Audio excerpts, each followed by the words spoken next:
Charlie, Charlie, are you here?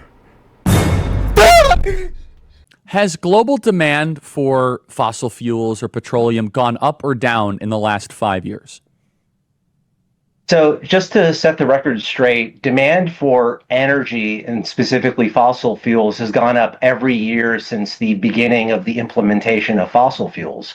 Okay, first off, what a loaded question from Charlie Kirk there. Has demand for fossil fuels and petroleum gone up? Has it gone up? Okay, like this guy said, at least he tried to put some truth in there. Yeah, demand for energy has gone up, dude. Yeah. Of course, energy goes up.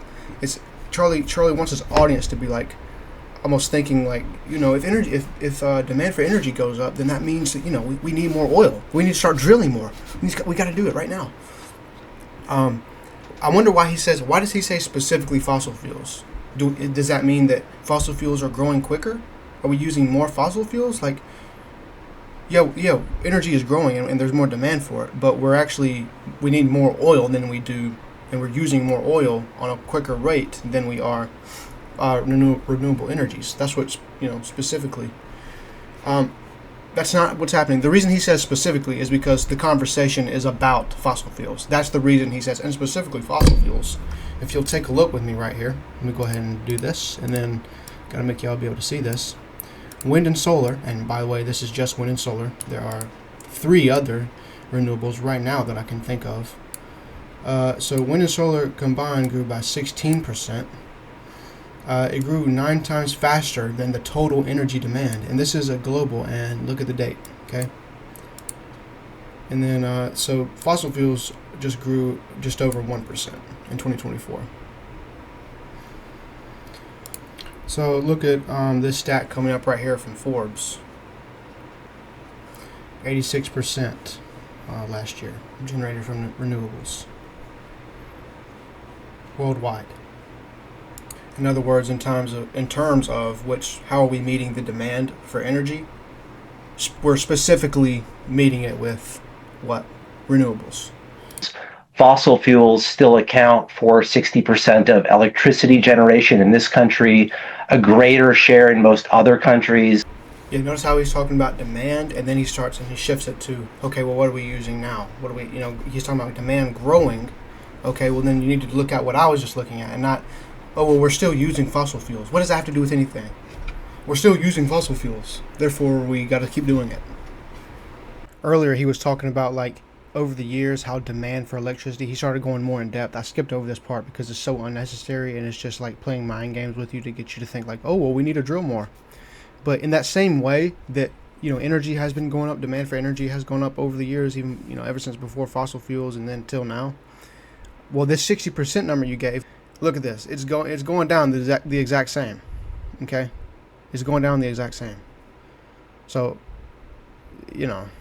if you remember, I told you that their argument right now is just like, look, we're using fossil fuels. We need to keep using fossil fuels. Let me go ahead and play this. Everything that surrounds us in our daily lives is made from fossil fuels. It's like they think that the plan is just to totally just halt all fossil fuel production.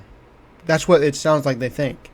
Like, of course, if that's the only reason, like if that's what we were doing, it would make sense what they're saying right now. Like, no, look, guys, we still use fossil fuels. But that's not it. And that they acknowledge that later, that it's like it's energy addition. Like we're not even really going back. We're still producing oil. We're just subsidizing and trying to produce more renewable energy. Now there are probably like isolated events where there's a certain plant that may be causing some sort of environmental impact in like that region. And in those cases, we'll shut it down. But no one is trying to just straight up eviscerate the entire industry or something. Like, that's not happening. Because we were told 10 years ago that there's going to be a green energy push and that we're going to divest ourselves from fossil fuels. How's that working? We were told that we had peak oil, and that we're going to have solar panels and windmills, and it was this very utopian vision. What's the truth? Well, the truth is that there is no energy transition. There's only energy addition. Nearly half the world is still energy poor. And consume about the amount of energy that your refrigerator does on a per capita basis for an entire family. So most of the world is trying to pull themselves out of energy starvation. And in that same period of time, as we've seen demand for oil rather grow linearly since the early 1900s, we've also seen people live a lot longer as a result of all the things that fossil fuels have enabled. We've also seen tremendous prosperity and record numbers of people coming out of poverty. I think global poverty is now down from about 42% in 1980 to less than 10% today. I'm with them there on peak oil. We're not there yet, but he's lying. Look, just look at this right here. I mean, like, what are we doing? Harvard completely divested from fossil fuels. We got, let's see, as of July 2023, more than 1,593 institutions, totaling more than 40.5 trillion. Look, I mean, like, we have divested. Is he trying to say, like, someone was saying that we're gonna? I guess, like I'm saying earlier in the video, it seems like they're trying to make it out to be that people genuinely are saying, like, we should completely just destroy the entire industry and no more fossil fuels tomorrow. Like, are we for real? What are we doing? Genuinely, this is so stupid. They will not get specific, and it's to manipulate their audience. Period. Just was with that crap about this utopian vision and all that sort of stuff. Like, it is straw man after straw man. That is Charlie Kirk's biggest freaking strength. Is what he does, and it's not a strength, but what the biggest thing he relies on. About, like, look, they wanted it. They're trying to set up this stupid, like, perfect world in his viewer's mind, and it's like, look, it isn't heaven on earth right now. Therefore, the liberals are wrong. We haven't completely divested out of, fossil fuels right now. Therefore, everyone that said that we needed to make energy and clean energy initiatives 10 years ago, they're all wrong. No, that's not how it works. So y'all heard him talk about, 10 years ago, we were told we were going to have all these windmills and solar panels. Forgetting the fact that we do have those. You could say, well, he's saying that people were telling us we would have this number, and then we actually didn't have that number. Like, we got to get specific. Okay, well, then let's get specific. As Charlie Kirk doesn't do, and he just leaves it up into your head to just go, well, that's probably what he meant. He was probably right. He wasn't right. Talk about, predictions for this year. How many gigawatts of solar energy, solar energy will we have? We'll try to point to a place on this graph where the predictions are more than what we actually got. And it just keeps, that is an exponential curve right there. I mean, we're progressing fast, and it is only getting better and better. Again, with all those jobs that it's adding. So, he doesn't know what he's talking about. He's a liar. That's what he is. Whatever we were told, we got more of. We got more than what we were told. What a disgrace to humanity. By the way, in case anyone's shitting their britches about that, because it was the entire world, look right here. Same deal for the U.S. solar capacity. The actual capacity is consistently, well above what we predict. Now, we're getting a little better at predicting nowadays, but yeah. Let's go 10 years ago. What, 2025? That's what they were telling us 10 years ago. Charlie Kirk. So what the hell are you talking about? And y'all heard him when I was talking about the, I said that he said there's only energy addition. He acknowledges that. Yeah, I agree. But guess what? Energy addition is energy transition. Yes, of course, he's like, what he's trying to say is, like, we're doing renewable energy, but that not at the expense of oil. And so we have to, for it to be really a transition, it has to be a transition now. We have to be doing one instead of the other. And that's how you transition. No, that doesn't have to be the way. You got to think long term. When we add energy and keep, we do them both at the same time so that we don't go into economic collapse. Okay, and then after we finally, let's say, we don't have to. He's making it out to be like we have to meet all the poor people's needs and no more people who can't or don't have access to energy, and then we can transition. Let's just say that. Let's say that that's the truth. It's not. But let's just say that was the truth. Okay. Well, then we keep adding the renewable energy, and especially in places like Africa, where first off they get the most amount of that. That's the best place for solar panels anyway. Is on the continent of Africa, and then it's cheaper for them to do that. Well, I'll show you the graph in a minute when we get there. Solar panels are the cheapest kind of energy, and it's way cheaper now, and it's going to keep getting cheaper. That he wants to talk about lines that keep going straight. Demand goes up. Yeah, that's been going down. And I'll show you. It's a steep downward hill, and So if we keep giving that to those people, they're going to bring them out of poverty. So now, and then after that, after they're good on this sort of stuff in this hypothetical, I'm not saying this is going to happen, but this is how he thinks it's supposed to go. Okay, well now we start bringing down the fossil fuels. That's how the transition happens. Once we have that, availability of energy there, we got to build it up first, and then we bring down the fossil fuels and all that sort of stuff. It doesn't have to be this stupid, idiotic, simplistic, vision of things where it's just like, okay, well, here's one solar panel. Okay, now destroy that, oil field. Like, what are we talking about? One solar panel, like whatever you call those things, and then destroy an oil field. Solar farm. That's what I was trying to think of. Solar farm. He's like, we do one solar farm. Okay, now destroy an oil field. No, it doesn't have to be that way. Addition is transition. And notice how he gave that little stat about global poverty being down from about 42% in 1980 to less than 10% today. Cool. Like, he doesn't relate that to oil. He doesn't tie it into oil and fossil fuels with anything. He just says, look at this, and he's right to assume that, like, yes, all the things that energy, not just fossil fuels, but period, energy has enabled. Yes, that, of course, that is going to help bring poverty down. But he doesn't try to tie it to fossil fuels at all. It can I'll tell you probably why, is because it can also be tied to solar panels. Like, it's so disingenuous here. Why he's going, poverty's down, therefore we need oil. Like, he is way smarter than this. This dude, I'm telling, and Charlie Kirk too, they are both doing this to manipulate their audience because it's going to get them money. They're going to profit from this. Not only, about the solar panels, I mean, it requires a bigger investment for them to do that sort of stuff, and then it's harder for them to store energy that sort of way.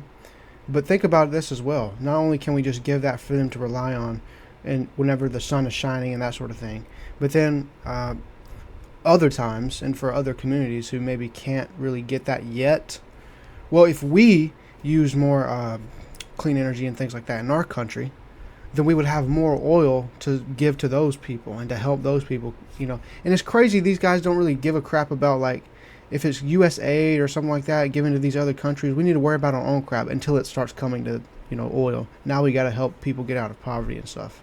Yeah. So here's that graph. Now, nuclear is getting more expensive according to this. I looked it up and it said, like, nuclear overall is not getting more expensive. So I'm going to have to look more into that. But solar, for sure, and it is just going to keep going down. And that creates jobs, by the way. This is part of the reason why there are so many more jobs that get created by renewable energy efforts and that sort of thing, is because of all the different engineering and the installation of it. It's a growing industry. I think the jobs was like 4-to-1 or something like that. I mean, it's crazy, especially even now. It's not even growth. It's like now there are more people, or at least I don't know about since Trump's cut everything, with the big bullshit bill. But before that, there were way more people working in this sector than fossil fuels, or maybe it was just oil. It's been a second since I've looked at that. But regardless, we have more. I don't know if it was 4-to-1 with fossil fuels in general, but yeah, a lot more jobs.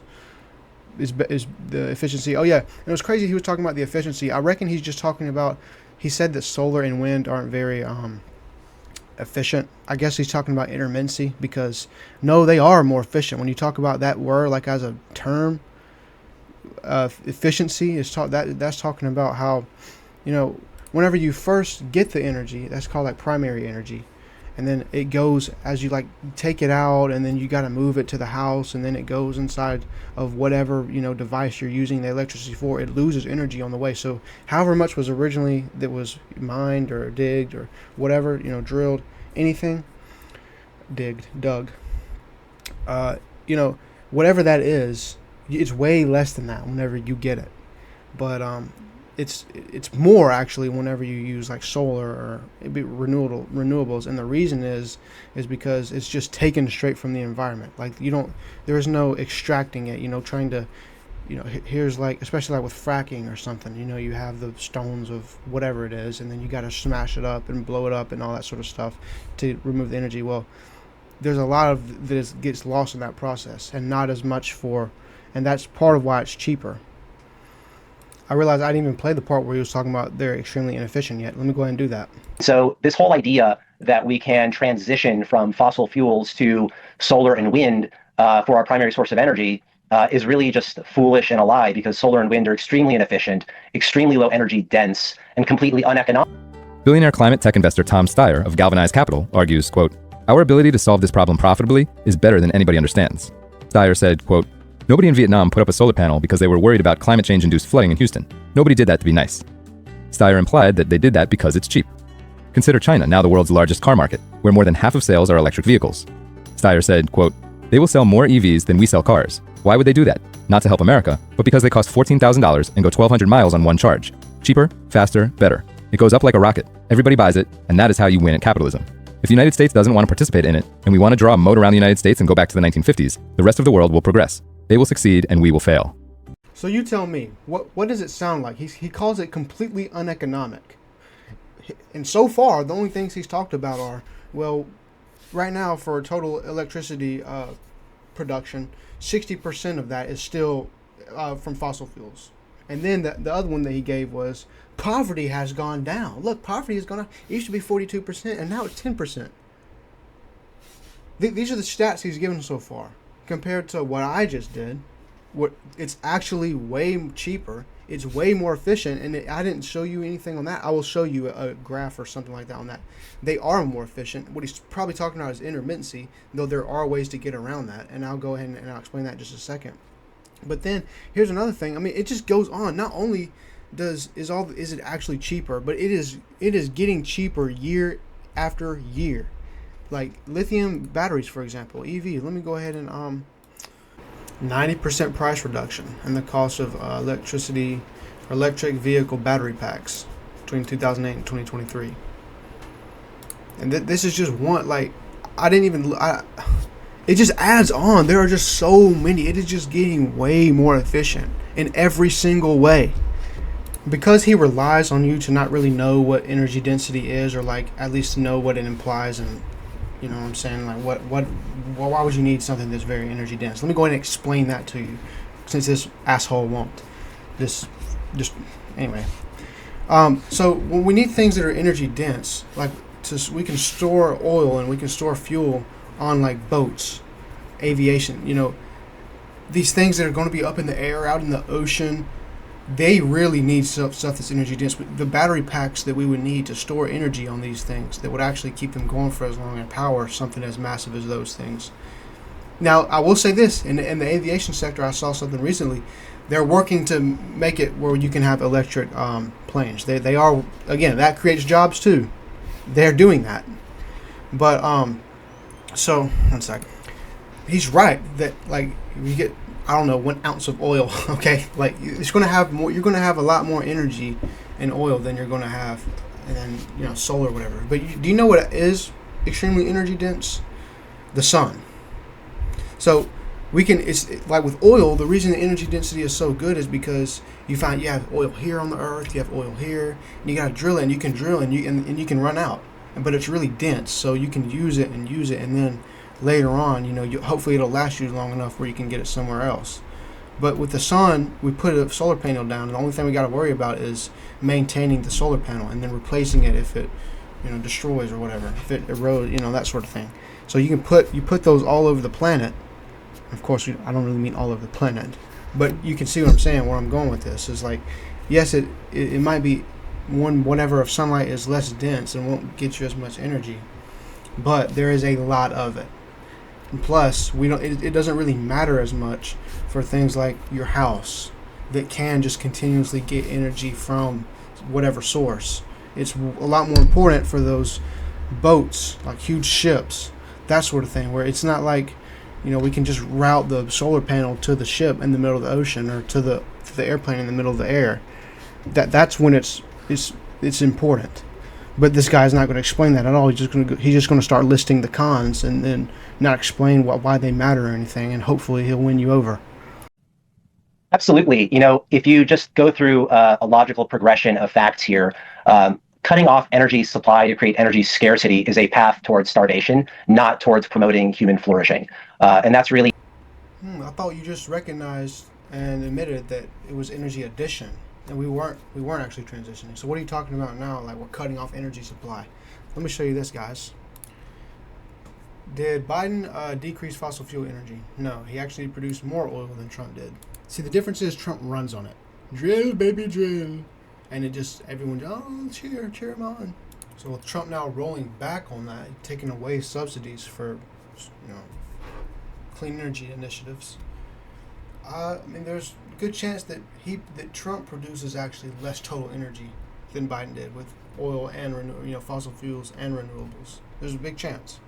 And even if he doesn't, it's not going to be that much more. And even if he does, it's going to cause a lot more. The amount of energy he does will cause a lot more long-term effects. Like you want to talk about poverty now. You'll really see poverty here in like a few decades if you don't do something about this. So I'll do this for you since they won't. About the poverty and all that stuff, they won't actually give you a link between it. I mean, there is a link between energy, a direct, of course, between energy and poverty, but they can't go any further than that. Hold on. Solar farms are cheaper on the long term. Now they're, like I said earlier, they have that increased upfront cost compared to oil fields and getting fossil fuels, that sort of thing. But it is better for poor countries. Of course, we're going to be the ones to help them, so we'll help them out with that, installing them, and then over the long term, it will be better for them. Then they go in. I'm not gonna show this part, but they start talking about AI, like, how much energy it's sucking out. This is a big thing right now. They're talking about like an AI bubble right now. Like it might pop. No shit. Of course, if there's something is sucking all of the energy out of our freaking energy supply, they're like, what their point is like, well, look, we're going to have to. It's going to need every single electron that it can get. Like we have to. That means, like, this is not a clean energy problem. This is an AI problem. And if that's the case, then we need to scale oil production and solar production. We need to do both. If it's like something is just totally sucking out all of our energy. So now I'm just going to let him talk for a little bit, because now they're going to go into the science. I've already established we're pretty much done with economics. It's actually better and more profitable and cheaper to do use renewables and such. But that, of course, so they're acknowledging this is kind of how conservatives do, is they're like, well, almost like we admit that it's better to do oil, like more economically advantageous, but then it's just like, well, it's bad for the environment, and we just care about the environment. We don't really care which that would be good enough on its own. That would be, and he'd be right to assume that of me, even though it's not the case. And like I just demonstrated, it is better and it is economically feasible, and it gives us an advantage. But they're about to go into the science. This is the stupidest segment of a YouTube political video I've ever seen, and I'm not exaggerating. Like from a serious creator, this is horrible. I'm about to just play it, and then we'll go into it. Yeah, and so let's talk about some of those lies. And in particular, one of them, they will say that the constant production of fossil fuels is bad for the environment. You touched on that. What is the truth here? There was that ridiculous movie Frack Nation, I think that's what it was called. And it was like, oh, my drinking water now has petroleum in it. What is the truth here? So, as you recall, they started by calling it global warming. They rebranded it to be climate change. But ironically, far more people have died in history because of extreme cold and extreme heat. Now that we have a scientifically honest administration in the White House, and Chris Wright is really doing a yeoman's job as energy secretary to expose real science behind climate. We've had groups that have used bad science, very small data sets, really bad sampling to make a political point, because it sure as heck is not a scientific point. Yeah, so can you just build that out really quick, one minute remaining. So tell us more about the evidence we have for the last 200 million years. How do we know that, what you just said? Because that's a contention that's thrown at me all the time on college campuses. Well, we have great geological data that is exemplifying, the nature of the atmosphere for that period of time. And, in times of high CO2 concentration in the atmosphere, the planet's gone through sort of a tropicalization period. And we're kind of seeing that now, which leads to more abundant food supply, actually a greening of the planet. And so all of this is evidenced in the geologic history. It's really pretty indisputable. Dude, Charlie, that is very intentional. Him picking that case about, like, well, in this movie or whatever they made, that the fracking material is getting inside of their water. That is not at all. That is site specific. Like, there's probably some area somewhere, but that is not at all what the risks of climate change actually are. Let's just look up, like, what are the big risks of fossil fuels? The climate crisis, extreme weather, and rising sea levels. public health issues like respiratory illness, heart disease, and then, from air pollution, that sort of thing. Damaging biodiversity, destroying habitats and ecosystems. And then you contribute, this will happen, but probably not as big as these right here. And then we can honestly, this is a different issue I see. It's because like COVID contributed to this. You know what I'm saying? Like it's not, we don't, you know what I'm saying? It's not like COVID's fault. It just, anyway, these up here, where does it say fracking in drinking water? Where does it say that? Where does it say leaking into people's foods? Where does it say that? He picks silly stuff on purpose. And then I bet if we go to whatever movie or study or whatever that was, that study won't even have said it was some big thing. It was probably like, look, this is what happens to people who live near it. But of course, on a massive, widespread scale, it's not an issue. That is not at all what we. God, bro. About the greening of the planet. What he means by greening is just like there were I'll just read it. Lush, widespread vegetation. This is like, I guess what he wants to do is he wants to make people think like, because when liberals talk about it, they talk about green initiatives. Green this, green that, right? They're making the world more green. And so that's why he says, well, it is green. Look, there's vegetation. Okay, whenever you get slow, these occurred, what does it say, after millions of years? This occurred over millions of years. Of course, life is going to adapt to that. Like, you trap more energy in the earth, and then you give life time to adapt to it and to take it in without everything perishing. Then yeah, of course that's going to happen. But that, again, down here, it's just different. It's way different. It's a gradual versus pumping it out into the air on a day-to-day basis all over the world. I'm just going to quickly say that when he talks about the climate change, it used to be global warming, now it's climate change. I guess because the globe is not warming. The globe isn't warming. No, it's just because not only is the globe warming, but there are a ton of other impacts that this crap from CO2 emissions makes. It's not just that the earth is getting warmer.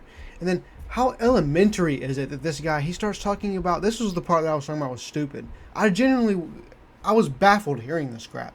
He said more people die historically from cold deaths than hot deaths. I want to quit, bro. I've spent so much time on this video. Like, this actually made me mad hearing this shit. Like, why am I taking these fucking clowns seriously? More people die. Oh my, how you gotta be an idiot. Oh my God, man. More cold deaths than hot deaths. Look, so it's not a problem. Look, it's like we need global warming. Look, we need people to stop dying from coldness. Jesus.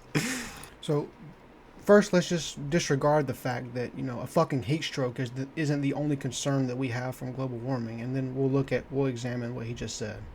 So if you look up anything about heat and cold related deaths, you're going to see graphs like this one. Like, just click on the images, you'll see all these graphs right here. It comes from one article. This right here, look, you would think like, look, people die.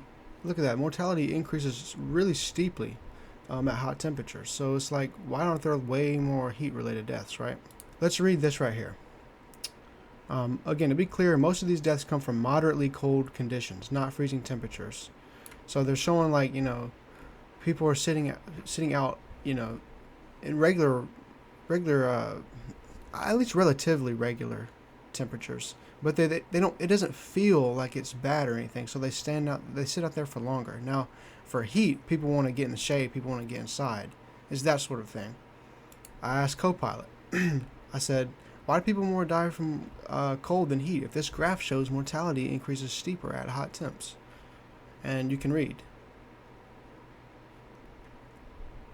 Okay, back to this guy. Let's click on his next article where he does this right here. He looks at the increasing and highly unequal risk of heat death in the warming world. See, that is something I instantly clocked when reading that watching Charlie Kirk's video. They're like, well, historically, people died more from cold.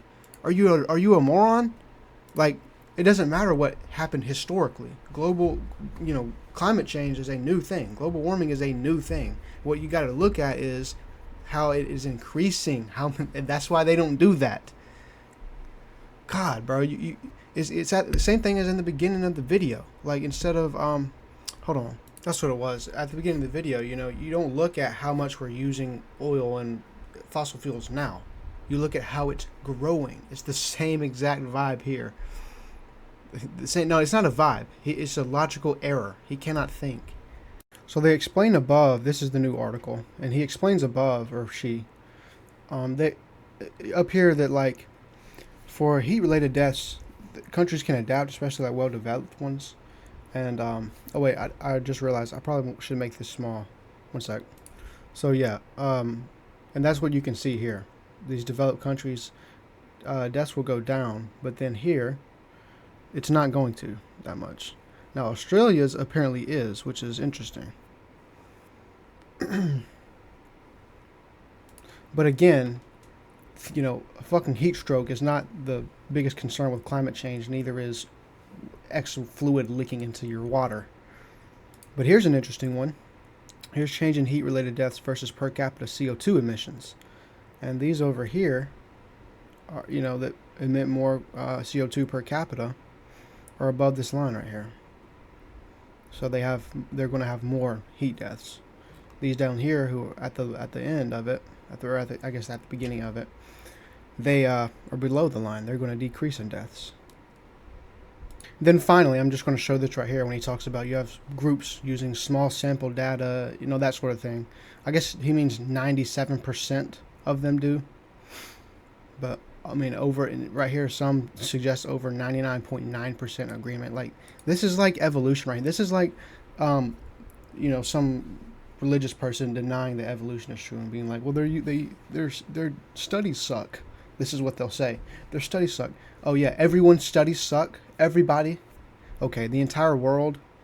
Like, bro, whatever. I'm done. I'm genuinely done with this. It's freaking 8 o'clock at night. I've been doing this. I've been looking at stuff for a while. So, yeah, I'm gonna quit. So yeah, hopefully you enjoyed.